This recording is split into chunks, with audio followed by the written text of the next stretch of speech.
It's my favorite sitcom. I think I like it more than Seinfeld. What? I know. Here's the question. So they're coming off Netflix, right? Do you think they can get Seinfeld money for wherever they land next? They're not landing anywhere. NBC owns them, so they're just taking them to their own streaming service called Peacock. Oh, I didn't. All right, I didn't know that. There's a new streaming service called Peacock for NBC shows. Yeah, it's all of NBC's. Yeah, where can I not sign up? Yeah, I think the first 2 seasons of The Office will be free there, but then everything else is behind a paywall. I don't think it's too much. Like it might have been $6 or $7. Might have been even a little bit less. But it's like, fuck you. I'll buy the DVDs. I'll buy the Blu-rays. Like I'm not signing up for a whole service for one show, and that's what it would be. I only want to see The Office. Like I just want like the Blu-ray copies of the full Office, and it would be worth it to have. Where are you sitting at now? You got Netflix, Hulu, I've got Disney Plus, Amazon. What else is there? HBO, Max or Plus or whatever it is. What do you have, Taylor? I got Netflix, Hulu, Amazon, Disney Plus, and HBO. Those are the 5 I have. I have that, but instead of HBO, ESPN Plus. Okay, so I have all of that, including the ESPN Plus, but I also have AMC, and I have what that shit that Kitty signed up for that I was just like, I can't believe you're paying for this. Fuck. Is it that anime thing? Star. No, it's not Crunchyroll because they don't pay us anymore. Yeah. It's shit. She's got some kind of fucking thing that's got like all the BBC content and the news. It's CBS. It's I think she's got BBC from somewhere else, but she's got the CBS Unlimited thing. So you get like all the CBS content. I don't know why she has it. I know that the new Twilight Zone shit is on there. So like I was interested in that until I found out that it sucks and it's fucking woke. And then go ahead. ESPN Plus. I'm trying to think what I have in addition to YouTube. It's not a lot. I think I've got Stars. I think I actually have Stars because it was like super cheap to add to like everything else I had. Like maybe $3 a month to get Stars, and it came with a bunch of movies. You get nothing on That's Stars. why I got Hulu. It was free. Yeah, when you get the ESPN Plus and the Disney. Disney. I'm about to, I think for real cancel Netflix soon, because I've found that it seems like 80 to 90% of the time I'm like looking for something to watch, and I'll be like, let's try Netflix. Almost invariably, I end up backing out and going to Hulu or Disney Plus or Amazon or one of those, and they have better shit at this point. Yeah, I think I'm with you, and it's $25 a month now. I think. Yeah, it's an outrageous amount, and it's like the content just isn't that good. They haven't made any. Like the last thing I remember them making, as far as an original that I cared about, was when they made The Punisher, and that's been years now. And they fucking canceled that, and Marvel gobbled it all up, and it's all gone now. So like, I think I'm with you on that. I watch more YouTube than anything recently. I've been watching a lot of Rust content, a lot of. I always watch fucking Total War content. Shout out to Turin running his own fucking tournament over there on his channel. If you like Total War Warhammer 2, go watch Turin, Turin. He's the best in the business. Real fun guy, really interesting guy. You know, he's overcome his hand situation. I don't remember exactly what it was called, but it was some form of advanced tendonitis where he was almost crippled in his hands. From gaming? Not from gaming, but like it made it so he couldn't game. And he's a guy who plays RTS at a high level, so it's like lots of actions per minute. And it was like really holding him back. He was only able to play like a few games a day, but he got this hand surgery on both of his hands. And I haven't heard him talk about it in a while, but it seems like he's come full circle because he's playing in his own tournament right now and holding his own against really high level players. He's good for him, man. He's a really cool guy. I don't know. I've been following him for years. He met this young lady, I think online, I think from Poland, and fucking wifed her, moved her over here, made her an American. I'm an American, very lovely young lady, and I don't know. I've just been following him this whole time, just because I love Total War Warhammer 2 so much, and he makes the best content out there for it. He's the best. I mean, he might not be he's not the best competitive player in the world, but he's the best at like teaching the game. I was thinking about your Netflix cancellation. They just don't have any A shows, right? Like they make a lot of B shows that I enjoy. Wait, is The Witcher on there? The Witcher's on there. Queen's Gambit was on there. That was pretty good. I haven't seen that. That's a movie, though. Queen's Gambit is not a movie. I think that's a show, a mini series, right? Yeah, it's like a 10-episode thing. I don't know what you call it, but Will there be a season 2, or is it No. a limited series? It would be a limited series, I think. Gotcha. Star Trek is on there. Something else you guys like is on here. I was just running by it. Like, oh, those guys are big on this. I like Atypical. You guys wouldn't. Yeah, Sunny's not on there. South Park's not on there. King of the Hill's not on there. Seinfeld's not on there. Nathan For You's not on there. And now the Office is leaving. Isn't on there.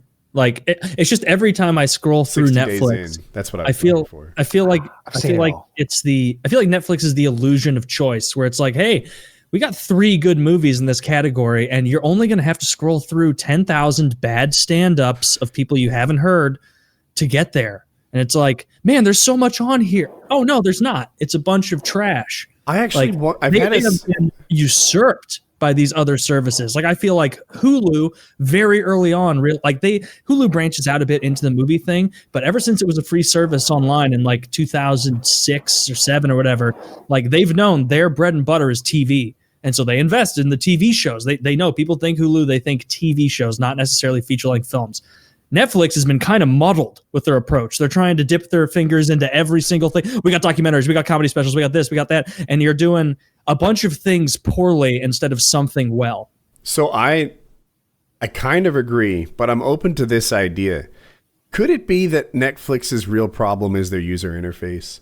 It's a complicated problem to present to you 3,000 choices and help you find the right one, right? That's a hard thing. They're terrible at it. They're bad. It's interesting you say that because, like, as far as the scrolling and choosing goes, I much prefer Netflix to Hulu.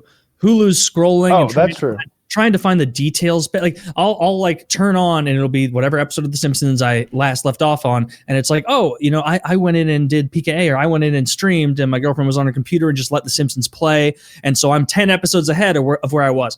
Okay, well, let me back out so I can go to the episode 10 and go, oh, no, wait, it's taking me back to the main screen. Okay, let me go to recently watched. Hit there. Oh, no, it takes me back into the show. Let me hit back. You have to go to search, find the program. I have to go to my watch list, which I add all the shows that I like to the watch list. I have to go to the watch list and then go to The Simpsons and then open up details and then go to episodes and then go to seasons and then find out where I was.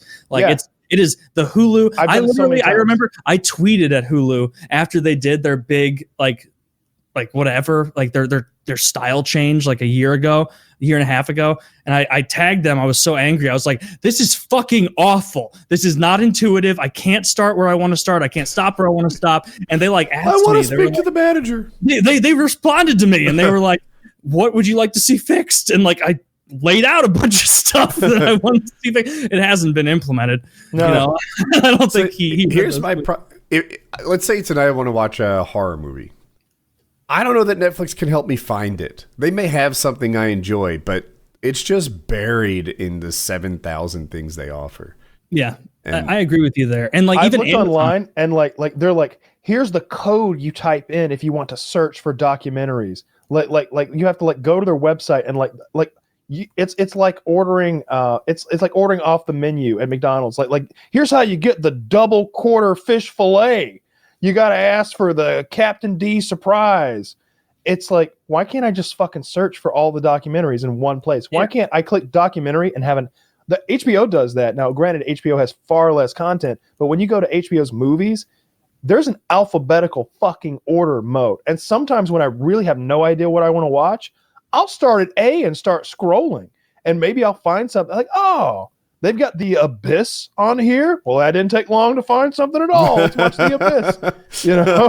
Here's a show on Aardvarks. Aaron's Aardvark Adventure. This week alone, I've seen Aliens, Arachnophobia. Dude, is there a possible show that could show up before Aaron's Aardvark Adventure? Right? Alcoholics Anonymous is an AA. Is there a triple A? Yeah, or I guess Aardvark featuring Aaron would be.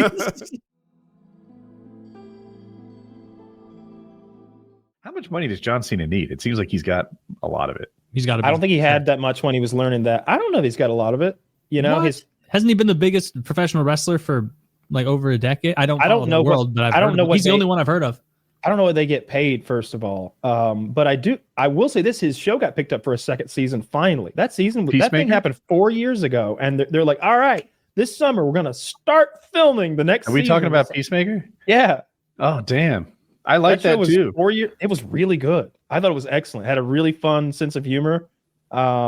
And John Cena can carry a goddamn show. He's good. I like John Cena. I miss TV having seasons a little bit because it forced them to work a bit harder. Now, good God, you like a show? Come back 4 years later. They'll show you episode or season 2. It's too long. Yeah, it's too long in between. I don't know how that happened. The writer's strike and the pandemic, I think, is skewing a lot of our more recent complaints about things. Sure, but I can take that complaint back to Game of Thrones. It goes to Invincible. Yeah, you're speaking of the Game of Thrones guys, the D&D, David, and whatever the fuck. Three Body Problem, I think, dropped today or yesterday. I think Chiz wrote in on Netflix. I would guess it's the full amount of episodes, whatever it is for the first season. I'm going to watch it because I know that you are going to watch it. However, I will say this before I step my toes into this pond. I have low expectations. Here's what I predict, knowing nothing.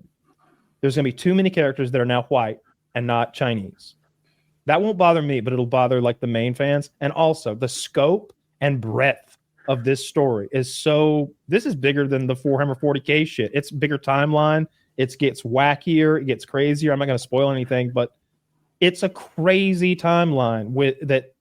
Just the small parts of it. A character will be frozen for 300 years. All right, 400 years in the future. Like everybody changes. Like you're gonna have to go through so many characters if they follow the books. And there's 3 books, and each one gets wackier than the last. I would be surprised if they do a good job at this. I opened it on Netflix, so I have a little information, and this won't be any spoil stuff you wouldn't want to hear. There's 8 episodes. Most of them are nearly an hour long. A bunch of like 53, 58 minutes, 63. And there's little thumbnails next to each episode. And I won't spoil anything, but I think that your concern that the actors are too white is unfounded. They seem like they're mostly Chinese guys. The biggest review right now on Google that the most people have voted helpful is 1 star from a guy named James 10 hours ago. He says, the world's best physicists look, talk, and act like they've just come from the set of Love Island. Who in God's name cast this? It's like seeing Logan Paul play William Shakespeare or Dolly Parton play Margaret Thatcher or Mike Tyson playing Gandhi. In terms of suspending disbelief, it is not a good start. Understandably, the writers didn't want to go against the flow of current fashionable DEI themes, but the casting here is beyond ridiculous. It also immediately tells you a lot about the unoriginality of the writers, their unwillingness to surprise, shock, subvert the current platitudes of identity politics we see in almost everything on TV. This alone ensures it can't be good art. Art is subversive, good art, not propagandistic. Like, oh my God, this guy just keeps going on and on. Whereas he says the characters are young and good-looking, supposed geniuses, but they smoke cigarettes like people who have never smoked cigarettes. They joke like morons, act like Instagram influencers, yet we are led to believe they are serious scientists. This guy's invested. There's like 8 paragraphs here. You read the books. I have not read the books. I'm still hopeful. I know that as terrible as that was, I'm a little less sensitive to DEI stuff than some. Than James. Than this guy, I bet. He hates their fucking age. I'm definitely not. I probably won't even spot the bad at smoking cigarettes. But I do wish it was a good review. Yeah, we'll see. There's a lot of bad ones here. I saw that Shogun was Sam from Game of Thrones. Fat Sam. Yeah, maybe he'll save the day. He was always a. Oh, that guy. I know. Yeah, he's lost a little weight, but he's still he's got a long way to go. There's he's a not black quite chubby guy Sam yet. In a thumbnail, and I don't remember any black guys in the show. If the book canonically is supposed to be about Chinese people, I would rather them all be Chinese. Mostly Chinese people. It becomes a global problem, but I don't remember. There's a main character who's like a former U.S. Secretary of Defense or something. I'm thinking of the wall, not the, is it the wall facers? Yeah, like Yeah. one of the wall facers is like a South American ex-president, maybe like the former president of Bolivia, Brazil, or some shit like that. I'm Anywho, it trying gets not global. to spoil anything, but the black guy I saw, the title of the episode was called Wall Facer. Maybe it's a minor. He may be spoiler. one of the ones who's Maybe like he's the one of wall. those. Ooh, a lot of the people leaving these 1 stars are the book readers. Yeah. They're like, if you enjoyed the books, this is going to really bother you. Is there I don't know, man. any in update the on meantime, that? you got to watch The Witcher. Dude, I was going to I watched segue the into first that episode. too. I watched the first 4. I really okay. First of all, Kyle's criticism of The Witcher applies to me times 10. What I've done is I pulled up The Witcher, and this is it's a pro tip for anyone who doesn't have Kyle's like freaking savant level of media recall. I pulled up the Wikipedia page, and after I watch an episode, I read the paragraph on what happened. And sometimes I got it all, and sometimes it was helpful, like because the way that he mentioned the time changes is super confusing. And the actors play the same people in both roles. Aging doesn't happen normally amongst these like witches and witchers and stuff. So there aren't the kind of context clues as to whether you're in the past or the future unless you're really on top of your game. And so sometimes I go to the Wikipedia page, reread it, and I'm like, right, I get it now. I'm ready for the next episode. But I am still loving it. I'm only 4 episodes in, and there's 8, so I'm halfway. A little math for you guys. And it's like Nailed it. early Game of Thrones production quality. Like, do you remember early Game of Thrones production quality? It was really, really good, but Could be better. maybe you wish there was more Dragon CGI budget, right? Like if they zoomed out just a little, the illusion would be shattered. Is that a Buick? So I'm not going to give anything away, but there's a character who had a curse, and then he got uncursed, and he turned from a being that looked like a hybrid of a person and something else to a regular person. I wasn't going to spoil it, but yeah, he was a hedgehog person, and he becomes a regular person. Cool. Well, that happened off camera. So it's like, it would have been nice if they had the kind of CGI budget to really like reverse werewolf. But still, it looks fantastic. And I feel like I don't often compliment CGI, but it looks so good. It's attention grabbing to me how well done this show is. The fight scenes that Kyle mentioned, agreed. Amazing choreography on this stuff. I'm in love with it. I'm really enjoying The Witcher. I'm enjoying the story, but I also am glad that I use Cliff Notes after each episode. So I read this thing about The Witcher, and I hope it's not true, but it almost seems like it is. So I think all the writers are women. And so this 4chan little post had pictures of their Twitters, all the ladies, and it's like smash the patriarchy, and and all sorts of stuff like that. And then they pointed out that the Nilfgaardians, okay, these are the bad guys, right? The big army that's invading and stuff. Take a good look at their armor, and you'll never be able to unsee what I'm about to tell you. They are penises with testicles.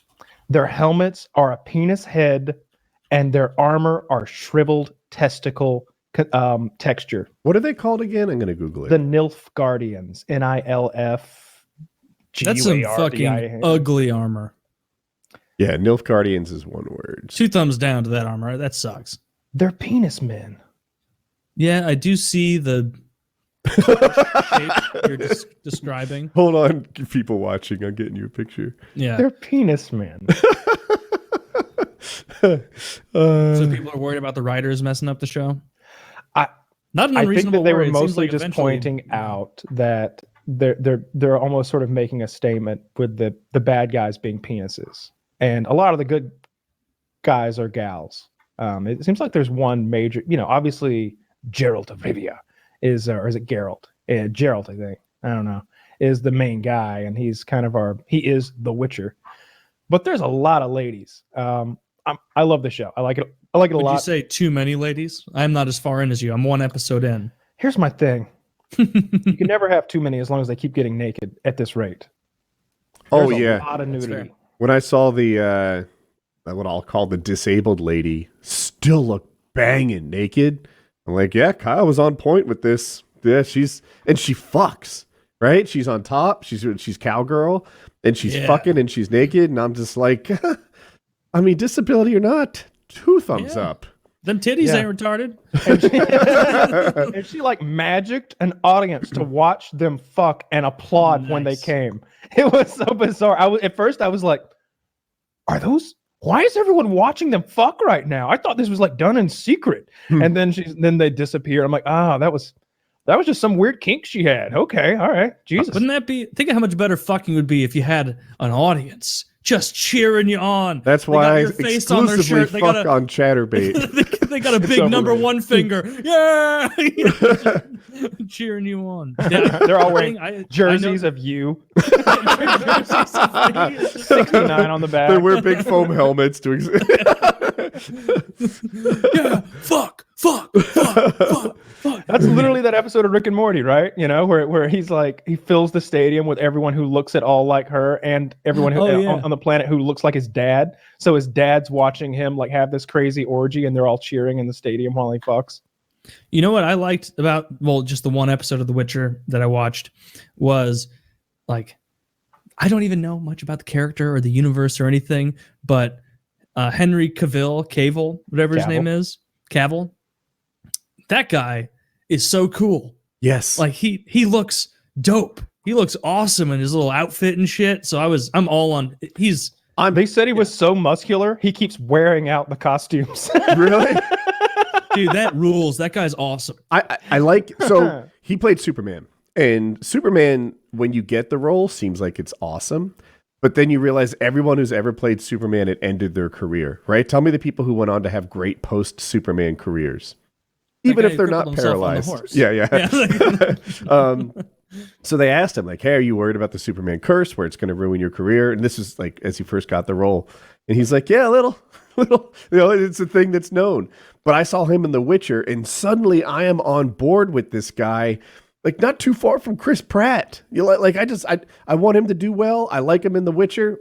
Man, did they cast him properly? Like he is the Witcher. He is as Witcher as Robert Downey Jr. is Iron Man. Like he's just who should be Witcher.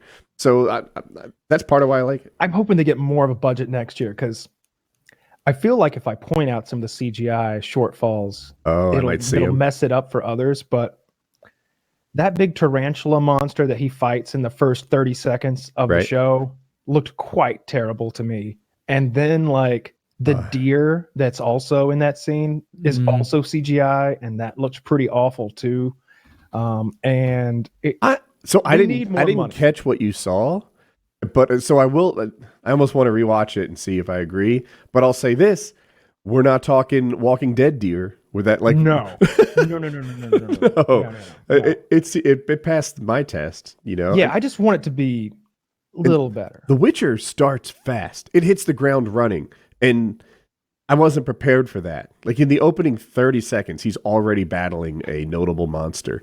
Mid-battle is where the show starts. Like the show begins, and he's mid-battle with a giant swamp tarantula man. Yeah, buckle up. It's a nice way to kick off the whole series. I might follow it. I was going to say, I can imagine how I might follow it better if I had played the games. Like maybe a little background on the characters or lore or something would have been helpful. Beautiful. The game is beautiful, although here's the thing, and I don't know if this is your type of game. It is an intensive RPG. In my brief experience with it, it was enough to turn me off. And I just wasn't feeling that kind of game right then. I loved Fallout. I've played Skyrim and Oblivion. I ran through all those games, all the Fallouts. And there's a lot of talking in those games, and I'm okay with it. But at this point in my gaming career, I'm going back 3 years or so, I wasn't wanting to do that right then. I was in more of I wanted to play PUBG or CSGO or something. I wanted something fast paced and cooperative. And so I picked up The Witcher as soon as I got that 4K monitor that I had then. And I just didn't love it. There was just a lot of talking, and I wanted something more fast paced. But the game is gorgeous. It's one of the best looking open world games I've ever seen. The combat's difficult from what I remember. Maybe I was playing it on a harder difficulty, but he's got like a silver sword and an iron sword or a steel sword, I guess. And one's for monsters and one's for people. And he's got his magic and his potions, and there's alchemy going on. And I don't know. I was getting bogged down by side quests, and I lost interest, but it's a cool fucking game. I probably should go back to it now that I've enjoyed the show. I finished the show. I watched all 8 Damn. episodes, I believe. Finished it up the other night. There better be a season 2, or we're not going to know much. It's not a that's all I'll say. miniseries, right? No. It's- No, Okay. no. It No, has this is to be. I definitely feel gonna like be- it's been really well received. Yeah, everyone's talking about how the IMDb the Rotten Tomatoes or something like that was terrible, and from the critics, and then they found out that the critics literally watched like the first episode, then skipped to like the 5th episode, watched that, and then gave a review. How can you? What? Yeah, They're professional reviewers. What else are they doing all day?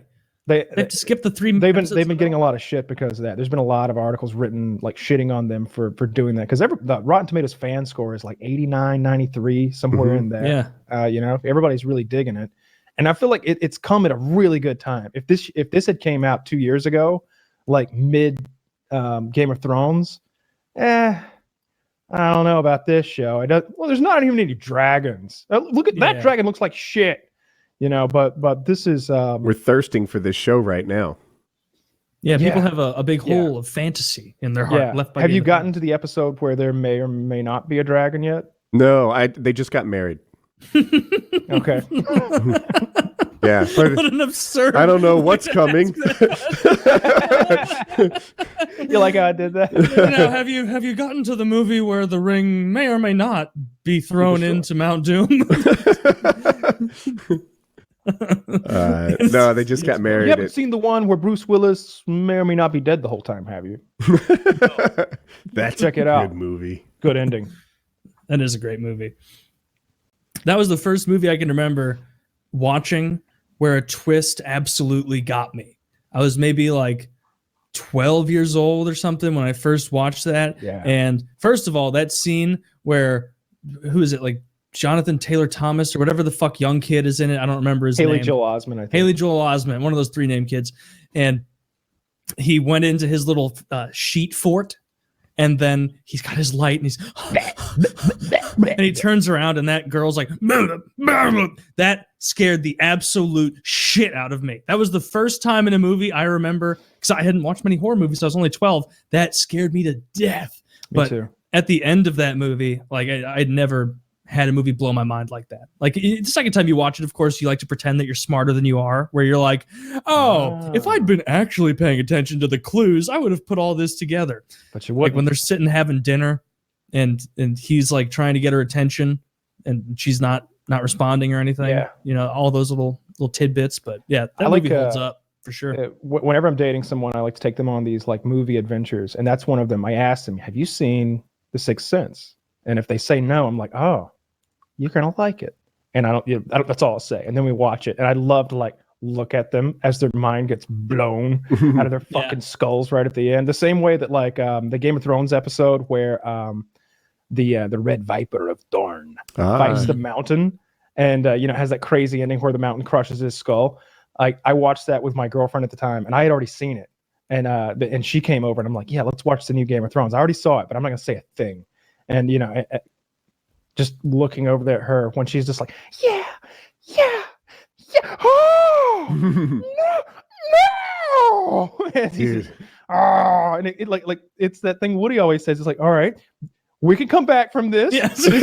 We can come back from a punch. He lost some teeth, but I mean, I'm sure he's rich as fuck. They'll put some gold ones in there. He'll be, oh no, they don't have glass eyes. I've seen the eye patches in this show. That's and the skull's gone. All right, he is. Oh, okay. Yeah. He's dead. Jesus.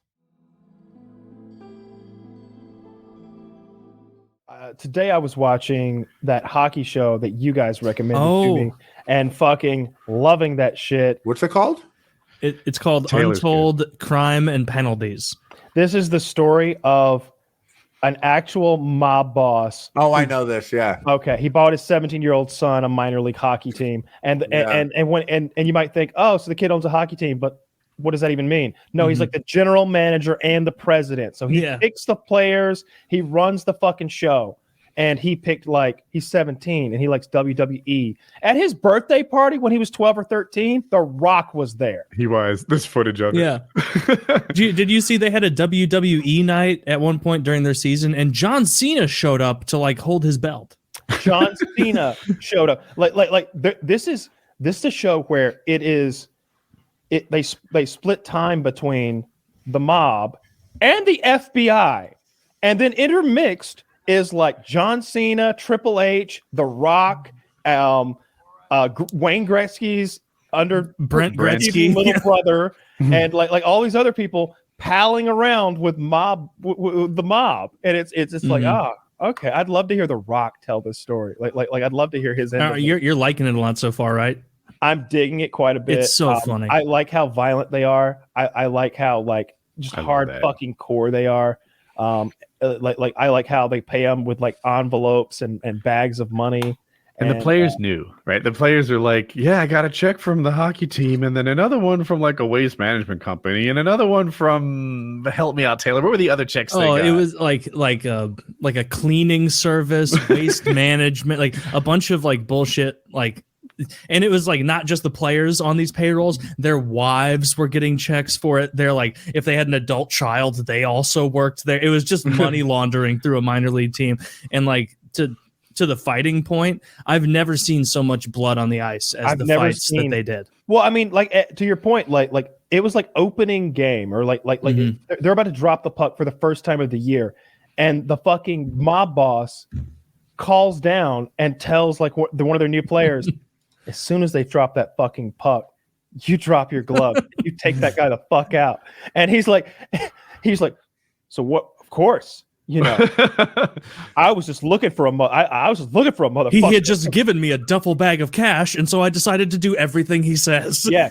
So he just beats the shit out of some I guess somehow he got the guy to tell him to go fuck himself, and he's like, and then it was on. And they got a video of all this shit, and he beats the fuck out of this man in front of everybody. And then as he's like skating off the ice, he like points up to the mob boss, like, "Yeah, I got him for you, boss." It's hilarious. And like even the GM / president, like the son of the guy, like so much of the documentary is just because he was walking around with a camcorder like the entire time. And like there was one guy on an opposing team who pulled a real dirty bullshit move that broke the leg of one of the Danford Trashers, and this other player came back in town, and like in what is like very uncouth, the guy's sitting at his bench like dreading playing this game because this guy's not an enforcer. He doesn't even want to be there. He's playing minor league for a real team, and the president, the GM, is taking a camera right to that crack between the glass, and he's going, "You got a real pretty face. It's gonna be a shame. It's gonna be a shame. Come on, give me a smile. Give me a smile with that pretty face. Come on." And that guy's sitting there horrified, knowing that the second he steps on the ice, the Nigerian Nightmare is gonna beat him to death. The Nigerian Nightmare. That guy's awesome. So funny. Like the 17-year-old mob boss's son is like, "Yeah, so I got all these tapes from talent, and I saw this one, and it said the Nigerian Nightmare, and that caught my attention. So I was like, I'm gonna watch this one first." And then it cuts this guy. "I was the first Nigerian to ever play in the NHL. My parents didn't want to let me play. My mom tried to get me into figure skating. This was my calling." And then there's this one moment where like he's talking about like after they cheap shot the guy, and he's like, "So, you know, then I went in and I did what I did."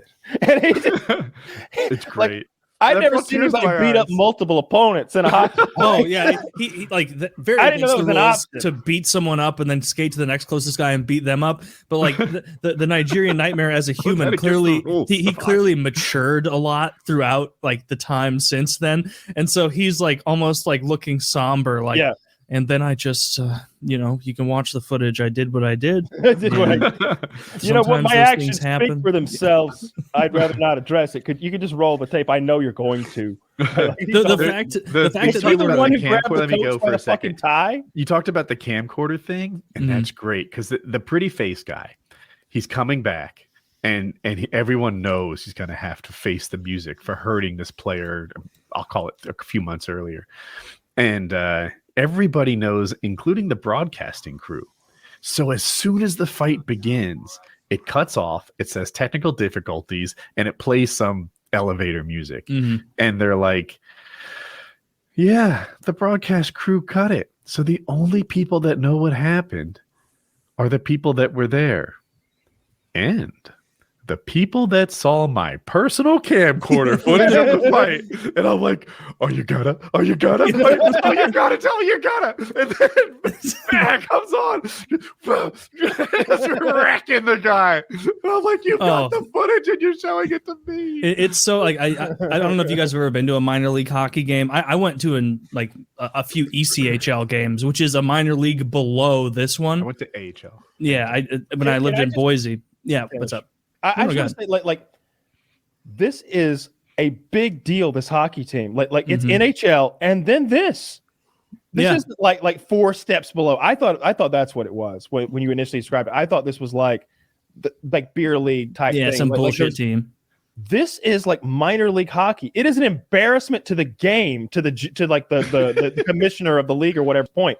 And he's like, I told him, if you embarrass me or the team or the league or hockey at all in general, I'm going to come down on you. And it's like, and then, they just embarrassed me for like a year or 2 straight. And I didn't really do anything about it because, Oh, one of the best or funniest parts is like the equipment manager. The equipment manager is the most T-Bone, the most mobbed up dude in the league.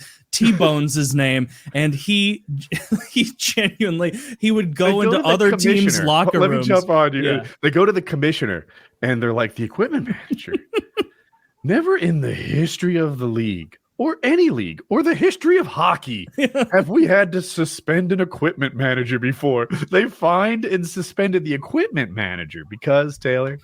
Because he would go into opposing teams' locker rooms prior to the game starting, and he would steal the goalie equipment.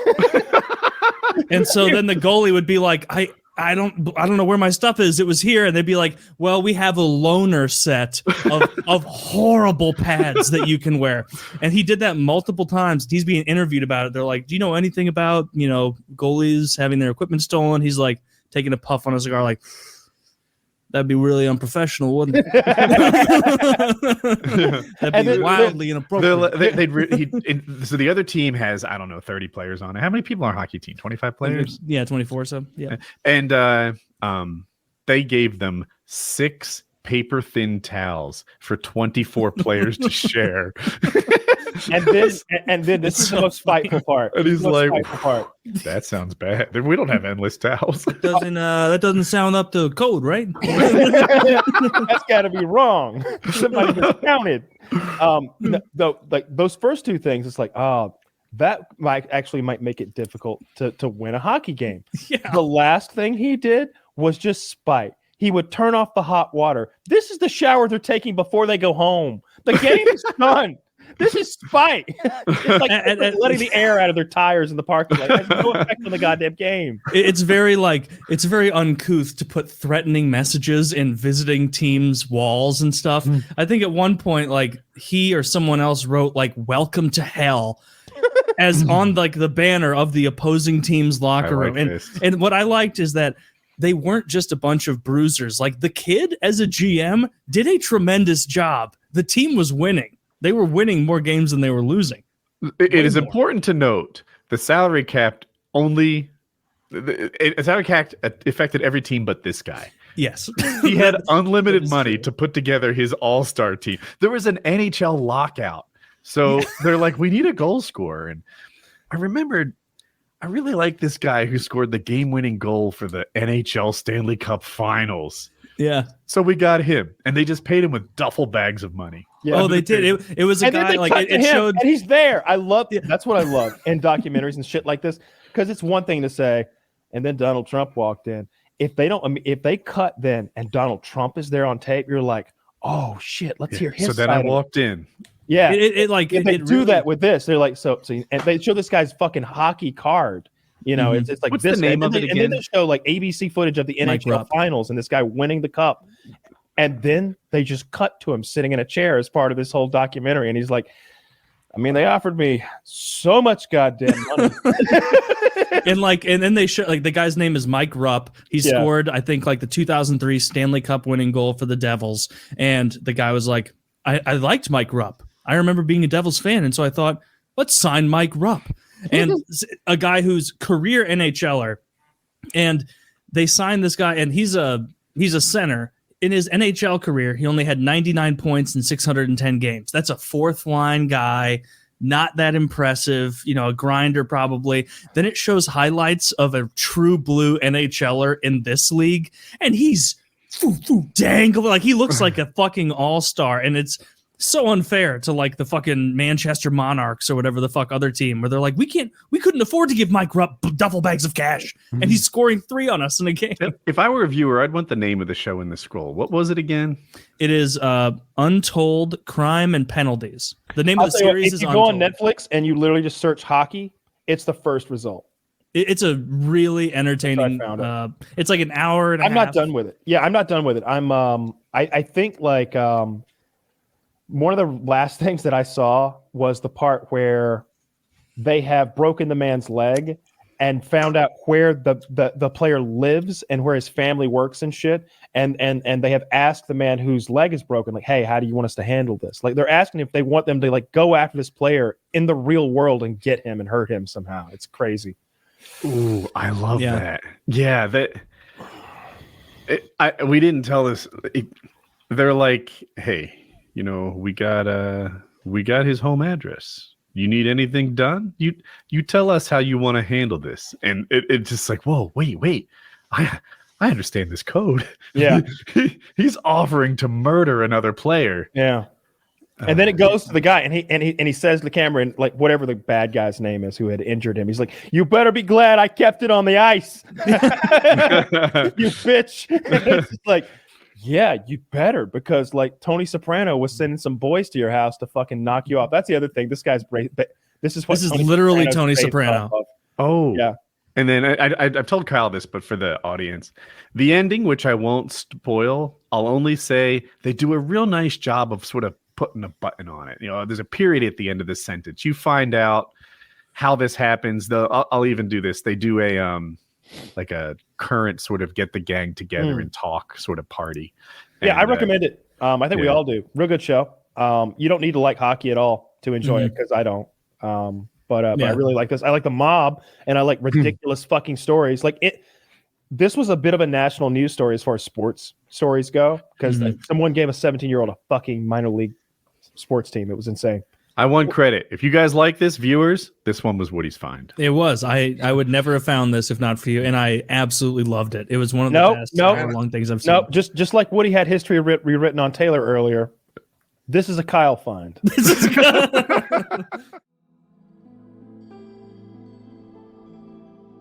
But Tiger King. Tiger King. I've seen episode 1. Kyle's finished it. Yes, I finished it. Other people, where are you? I've seen episode 1 and a bit into 2, but that's all I've seen. I think I'm in 2. Okay, I'm not sure. All right, so I heard about Tiger King. I saw it on Netflix. It looks dumb, like this the picture of it or whatever. It looks it's retarded. Like I would have never clicked it if you hadn't said. Never would have clicked it. But I heard so many people talking about it. I heard Bert Kreischer talking about it. Lots of celebrities and lots of people I know were just like, you got to watch it. You got to watch it. You got to watch it. So we start watching this shit, and essentially, all right. So it's about people who keep tigers, exotic big cats, big cats, not just tigers. And there's this group of people across the country. One's in Myrtle Beach, one's in bumfuck Oklahoma, one's in Tampa, Florida. And they all have these parks where they have big cats, lions and tigers and bears and wolves and everything you can imagine. Alligators, right? yeah, it's like a zoo. They have their own little private zoos, and they are all, each one is more interesting than the last. One of these guys is a gay, mullet-wearing, gun-toting, polygamist homosexual with about 12 piercings on his face. He is the Tiger King. I like another one. He's funny. Another one, and they are not related, by the way. They know each other like the same way that like Richard and I know each other, because like we sort of did the same thing, and there's like a community of people who did that same thing or do that same thing, and we all kind of know each other because we see each other at conventions and like whatever. Like we're in the same like sphere of influence. Well, there's this other guy in Myrtle Beach, also a polygamist, but the straight kind. He rides around on an elephant in his neighborhood, and he's got like 6 bitches. And you might think, oh, I bet this is one of those like Mormon deals where like Sarah plain and tall, Sarah short and stocky. No. He's got 6 hot bitches, all right? And he's got them all dressed up in leopard print and lion makeup. And like here's he the dresses thing. He chooses all of their outfits, and as an extra level of duplicitousness and cultishness, he makes them legally change their names when they show up. So she'll be like, yeah, my name was Michelle. Now my name's Molly. Or my name's Mala. Like you give them like little like creative like, African Sandic names or whatever. And it was like, oh, this is like, I was watching that last night after Kyle's recommendation. I was like, first of all, thumbs up to this guy for running what every man wants, to have a bunch of cool animals, no monkeys downside, but a bunch of cool animals and a bunch of free pussy. And they're all so brainwashed that they'll do whatever you say. And they they're work working for 12 him too. hours a day. They work for him 12 hours a day. They get like $200 a week. 100. It's $100 a week each girl. But here's the thing. At one point he's driving through his compound and he's like, that's where Masha lives. That's her house.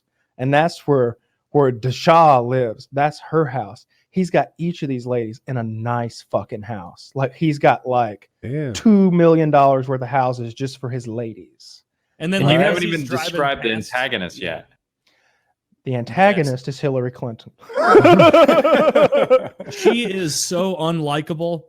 At least the cool cult guy is funny as shit. Yeah. And he's clearly got some kind of mental impasse of like sociopathy. Like his eyes are open way too much every time he speaks. He's enunciating in a way that seems forced, seems directing the cameras. He's directing people. Yeah, the first like little clip they had of him, like they were talking and getting to know him, and he's like, all right. So you come around the front. I'm gonna go inside. I'm gonna open it. You say, how are you doing? I'm gonna say, I'm doing great. How are you? And then I'll let you in. All right. And then he just like walks away, and they're like, "All right, well, I guess that's what we're doing." It's like he's just directing his own reality show. Meanwhile, the other guy was just as funny, where he's like, he just had a 19-year-old, a tall, lithe, young, sexy 19-year-old boy show up, and he just convinces him to stay somehow, like clearly through manipulation.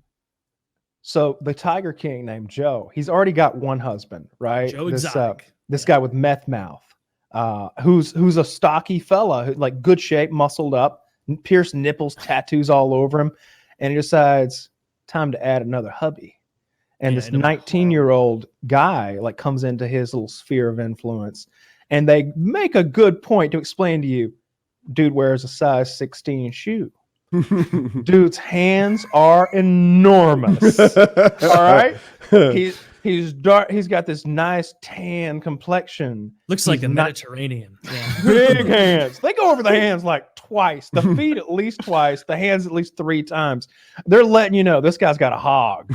All right, and Joe is all about it. And Joe asks him. He's like, I asked him, just how straight are you? And he said, pretty straight. And I said, let me ask you this. When you watch porn? Yeah, I watch porn. Well, when you watch porn, do you like to see the guy doing the girl with a little penis or a big one? And he said, well, I like to see it with the big one. I said, well, you ain't that straight. That's when I began molding his mind into basically being a receptacle for my penis when I am wheeling. And it's like I don't know who was the receptacle for who. I bet it was getting tossed around a bit. I get it's probably irrelevant, but essentially 2 polygamists in this show right off the bat. Okay. Then we meet the lady who's trying to play like the PETA, I'm here for the good of the animals. Fuck that bitch. Bullshit. Because she's doing the exact same thing they're doing. I hope a tiger kills her. But she's using the angle of I'm here for the good of the animals. They're just breeding cubs to let people pay to pet them. I charge people to look at animals, and I should be the only one who can do that. And she's trying to shut everybody else down by getting these laws passed against what they do. Have a monopoly. Basically. She wants a monopoly over what she's got. She is so evil. I don't want to spoil anything. Let me just go over some of the... Can I jump in? Yes, please. So I haven't seen as much as Kyle have. I watched the first episode, and even I'm a little bit like, what makes her the good guy? Yeah, and she pictures herself as the good guy. She said, and the bad guys are like, man, fuck animal rights people. And, they're shooting into the lake. This is what I do to animal rights. Cacao, cacao, cacao, cacao. They put tannerite in a mannequin's crotch. Took him like 4 shots to hit the thing the size of a jar of peanut butter from nowhere. I am an average shot, and I can hit tannerite. Like that's not hard. Anyway, he has a limp wrist though. Yes. We don't stand for that here on PKAs. And a mouthful of dick. Anyway, they all keep tigers. And she's saying they keep tigers the wrong way. But am I missing something? He had big enclosures. He had big fields. You're cluing in on hypocrisy at its finest. And look, I'm not going to spoil who is what or what is who or talk about characters who will be introduced.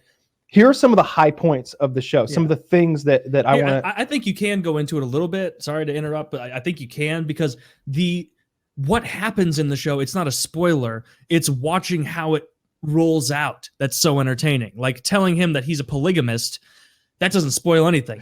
There's a part where he wears chaps. Somebody.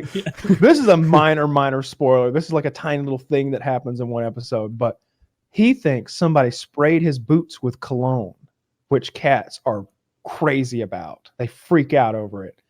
And so he's in the cage by himself. In a bad way. Okay.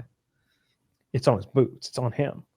So he's in the cage with a couple of tigers, and this tiger's clearly interested in his shoe. And he's like, shoe. Come on now. I'm trying to do my little thing for the camera. Tiger bites his boot, and he's got good boots on to his credit, but it bites his boot and starts dragging him. And he's hitting the tiger in the head with a cane, like a stick. It's not injuring the tiger, but it's like, come on, let me go, let me go. And finally, he goes with the pistol, and he just like shoots right next to its head, bang! And the cat like drops him. And he's like, the fuck? I didn't know you had that. Well, this has changed the equation. Now the other 2 cats are like honing in on him, like because he's down now, right? And he's just like, I'll shoot you right between the fucking eyes. Nobody was coming to help Joe. It was just Joe in the cage with 3 fucking 800-pound tigers or something like that, and him with 5 shots left in his 6-shooter, just like, I'll shoot you right between the fucking eyes, trying to limp away. I can't wait. This show's does Joe great. Have a leg problem? I'm getting my he's on a crutch. Yeah, he's got like a knee brace and a crutch on and off because we're hopping around through time a little bit. It's hard to follow. No, is the knee brace thing related to that attack? No, he had that before the attack and during the attack.